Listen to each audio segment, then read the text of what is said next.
सृष्टि बचपन से ही दिखने में सुंदर नहीं थी, लेकिन अमीर बाप की बेटी सृष्टि पर उसकी माँ जान छिड़कती। मेरी बेटी कितनी प्यारी है, भगवान सबको सृष्टि जैसी बेटी दे। सृष्टि धीरे धीरे बड़ी होती है। एक दिन सृष्टि की सहेली कहती है, तू दिखने में कितनी अजीब सी है, लेकिन मैं जानती हूँ हम सब में सबसे अच्छी शादी तो तेरी ही होगी। तेरे पापा अमीर जो हैं। और बता नहीं सकते यार, दहेज तो हर कोई देता है, ये क्या ज्यादा ले जाएगी अपने पति के लिए? अरे बड़े शहर में कोठी है इसके पापा की। अरे पापा की है ना, कौन सी इसकी है? इसकी होती तब तो कोई भी लड़का इससे शादी कर लेता। अरे पापा की मतलब पापा की है तो मेरी ही है ना?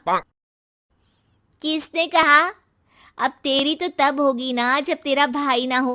वैसे भी शादी के बाद सारी प्रॉपर्टी भाई के नाम होती है। सृष्टि समझ जाती है कि उसे किसी भी हालत में माँ बाप की सारी प्रॉपर्टी को अपने नाम करना है, लेकिन कैसे?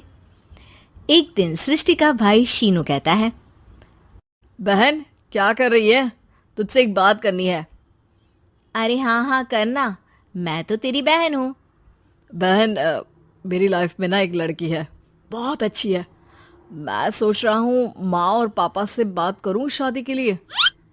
सृष्टि को समझ में आ जाता है कि भाई की शादी होते ही भाभी उसे एक दिन भी घर में बर्दाश्त नहीं करेगी।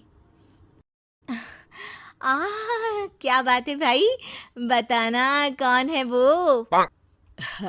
यार वो बहुत अच्छी लड़की है, पढ़ी लिखी है, मेरे साथ जॉब भी करती है। बस एक प्रॉब्लम है। प्रॉब्लम? क्या प्रॉब्लम है भाई?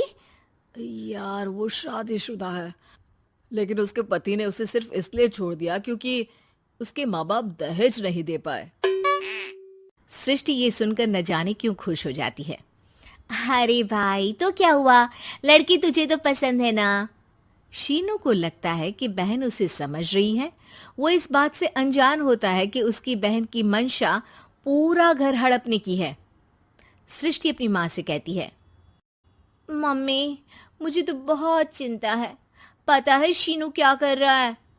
अरे क्या कर रहा है? वो तो काम पर जाता है और वापस घर आता है। नहीं ना माँ, वो यही तो नहीं कर रहा, बाकी सब कर रहा है।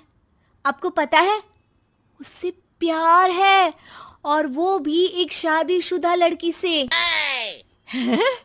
ये क्या हो गया? मैं सोसाइटी में क्या मुंह दिखाऊंगी? अरे तेरे पापा तो यही कहेंगे कि मैंने ही उसे बिगाड़ दिया है। माँ देखो, मेरी बात मानो, पापा पर भी विश्वास करने की जरूरत नहीं है। अब आप ही बताओ, पापा इतनी देर घर के बाहर रहते हैं क्यों? बोलो। अरे बेटा वो तो नौकरी करते हैं ना।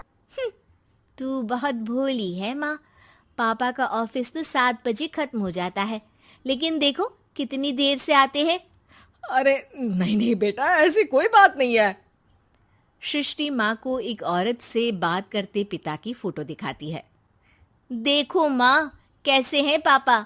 मैं ना कहती थी कि पापा सही नहीं है। मैं तेरे पापा से बात करूंगी, दे फोटो मुझे। ओ माँ, वो तो डिलीट हो गई। लेकिन चल, तूने तो देख लिया ना। पापा से बाद में बात कर लेना, और हाँ मेरा नाम बिल्कुल मत लेना। हाँ माँ। अब क्या था, सृष्टि के माँ और पिता के बीच झगड़ा होना शुरू हो जाता है।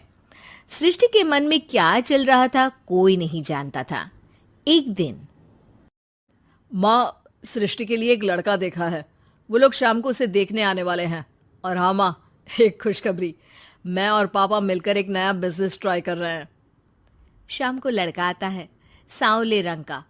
सृष्टि को तो बिल्कुल भी पसंद नहीं आता।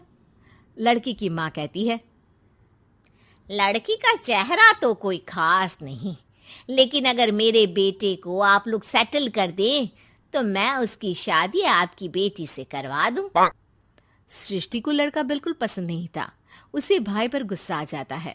लड़के वालों के जाने के बाद कहती है, माँ देखा शीनू मेरे लिए कैसा लड़का लेकर आया, न दिखाने लायक न सुनने लायक, सेटल भी नहीं, वो भी हम करे। अरे माँ मैं जानती हूँ ये मेरी शादी किसी भी घर में क्यों करवाना चाहता है? अरे कैसी बात कर रही है बहन, तूने तो देखा ना, लड़के को मैंने ही मना कर दिया तुझसे शादी के लिए। जिसने लड़का बताया था उसने उसकी बहुत तारीफ की थी। बात आई गई हो जाती है, लेकिन सृष्टि का मन शांत नहीं होता। क्या करूं, कुछ समझ में नहीं आ रहा। मेरी शादी हो गई तो ये लोग पूरी प्रॉपर्टी शीनू के नाम कर देंगे, मेरे हाथ तो कुछ लगेगा ही नहीं। तभी सृष्टि को आइडिया आता है। वो किसी वकील को फोन करती है। जी देखिए, अगर आपके मम्मी पापा का तलाक हो जाता है तो आपके पिता की आधी प्रॉपर्टी आपकी माँ के नाम हो जाएगी, फिर उसे वो किसी को भी दे सकती है। सृष्टि अब माँ को बेटे के खिलाफ भरती है। माँ, शीनू पर नजर रखा करो, वो जिस लड़की के प्यार में है ना वो शादीशुदा है। यहाँ आएगी, सारा पैसा, रुपया, जमीन, जायदाद सब हड़प लेगी। पापा का भी हाल तुमसे छुपा नहीं है। ऐसा ना हो कि मैं और आप एक दिन सड़क पर भीख मांगे। हे भगवान, मैं तो जीते जी मर जाऊंगी अगर ऐसा हो गया तो। ऐसा हो गया नहीं माँ, ऐसा ही होगा। अभी समय है, आगे का सोच लो। मैं तो कहती हूँ पापा से आधी प्रॉपर्टी लेकर अलग हो जाओ। पापा की आधी प्रॉपर्टी भी हम लोगों को अगर मिल जाती है ना तो अगले 7 जन्म सफल समझो। बेचारी माँ बेटी के कहने पर पति से तलाक लेकर अलग हो जाती है।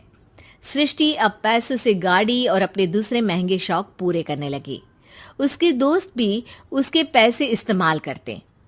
सृष्टि, कल तुम कहाँ थी?